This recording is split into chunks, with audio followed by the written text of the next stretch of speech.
Are you reliant on your cell phone as much as I am? Have the prices of internet packages on cruise lines just caused you massive sticker shock? Have you heard those horror stories of people who come home with massive roaming charges and it's freaked you out so much you hardly even want to use your phone? Then this video's for you.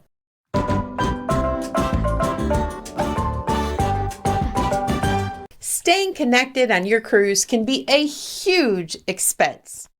If you've looked at cruise line prices, they typically charge, depending on the cruise line, anywhere from $15 to $30 per person per day on internet packages when you're cruising.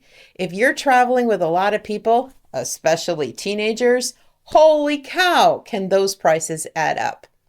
We tried out a new service on our last cruise that promises to save money on internet access both on cruise lines and when traveling internationally. Stay tuned to see if it actually works and if it actually even did save us money when we were traveling.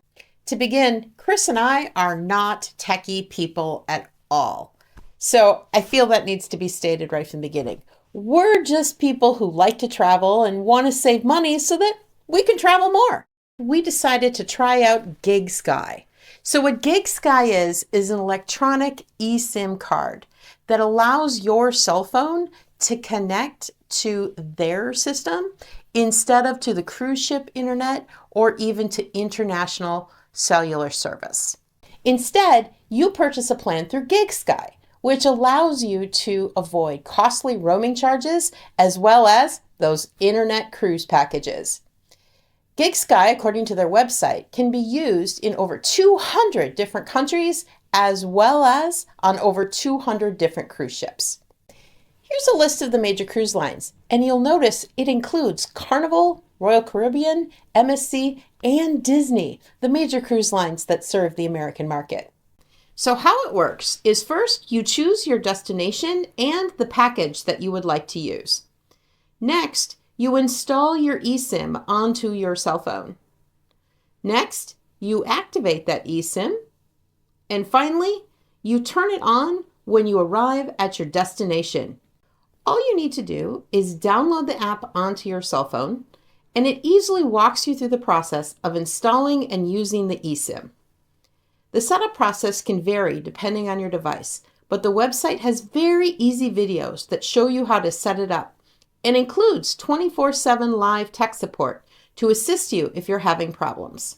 If you're finding this to be helpful in any way, please like and subscribe. It really helps our channel to grow, and we post new videos every week. Thank you. Service plans with Gigsky vary depending on your destination as well as how much internet you're going to need. For a recent cruise, we went to the Caribbean on a 5-day cruise, so I purchased the 1 gig plan, which allotted me 7 days of service. I actually purchased the data plan using a Black Friday sale, so I got it for a little bit of a discount compared to the $35 price listed here. Gigsky also has a deal with Visa, and you can get a discounted data plan depending on which Visa card you have.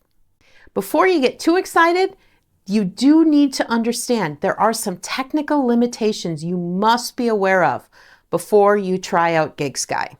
Firstly, Gigsky and any other eSIM program only works if you have an unlocked cell phone. For those of you who don't know what that means, an unlocked cell phone means that you aren't on any prepaid service or you have paid off your cell phone through your cell phone carrier. So if you're on an installment plan and you're still paying off your cell phone, unfortunately, your cell phone carrier will not allow Gigsky to work on your phone. So what you might need to do is contact your cell phone provider to find out, 1, if your phone is even locked, and 2, what needs to happen so that it can be unlocked. Second, you're going to need to see if your cellular device will work with an eSIM. Here's a list that Gigsky provides of all of the devices that do work on their system. Notice most flagship devices, including Pixels, iPhones, and Samsung, are all capable to use eSIMs.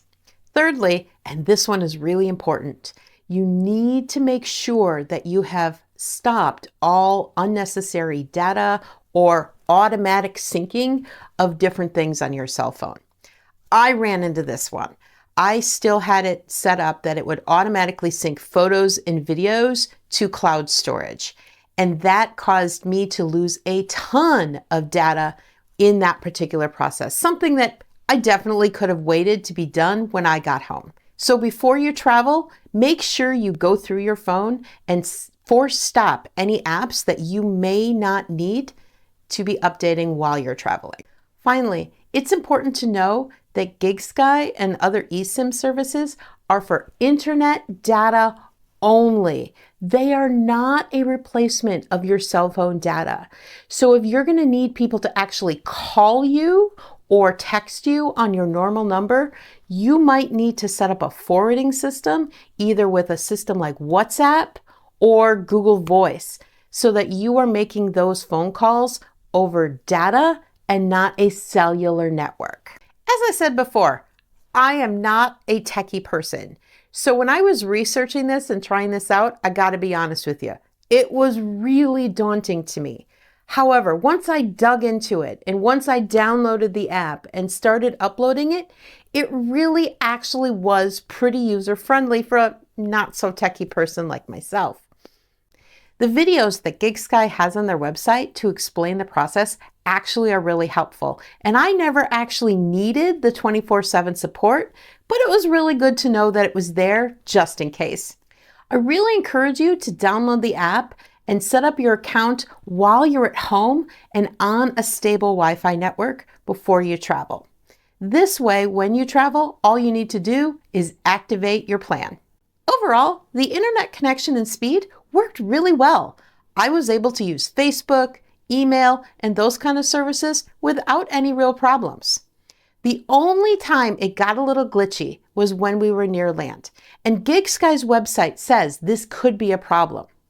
According to them, if you're within 12 nautical miles of land, it can get a little sketchy as the ship is going between different internet providers. So just be aware of that. The biggest problem I had using Gigsky was that I burned through my data really quickly. But again, I want to be clear, that wasn't Gigsky's fault.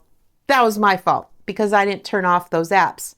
So make sure if you do decide to use Gigsky, that again, you go back through and turn off all unnecessary apps and automatic updates. So in the end, is Gigsky a reasonable alternative or substitute to internet packages through the cruise line? I think it is. It was significantly less expensive, and it worked, for the most part, really, really well while I was on my cruise. The eSIM allowed me to check email, go onto social media, and do all of those kind of things that I normally wouldn't be able to do while traveling. So that was really cool. And plus, the price for a week's worth of service was comparable to 1 day's worth of service on a typical cruise internet package. So in the end, I'd say, yeah, it was worth it. And I plan to use it in the future on future cruises, as well as when traveling internationally. Have you tried out an eSIM or any other similar program while you've been traveling? If so, leave a comment below and let us know how it worked out for you. I hope this video was helpful.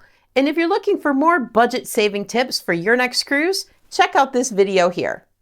Thanks for watching.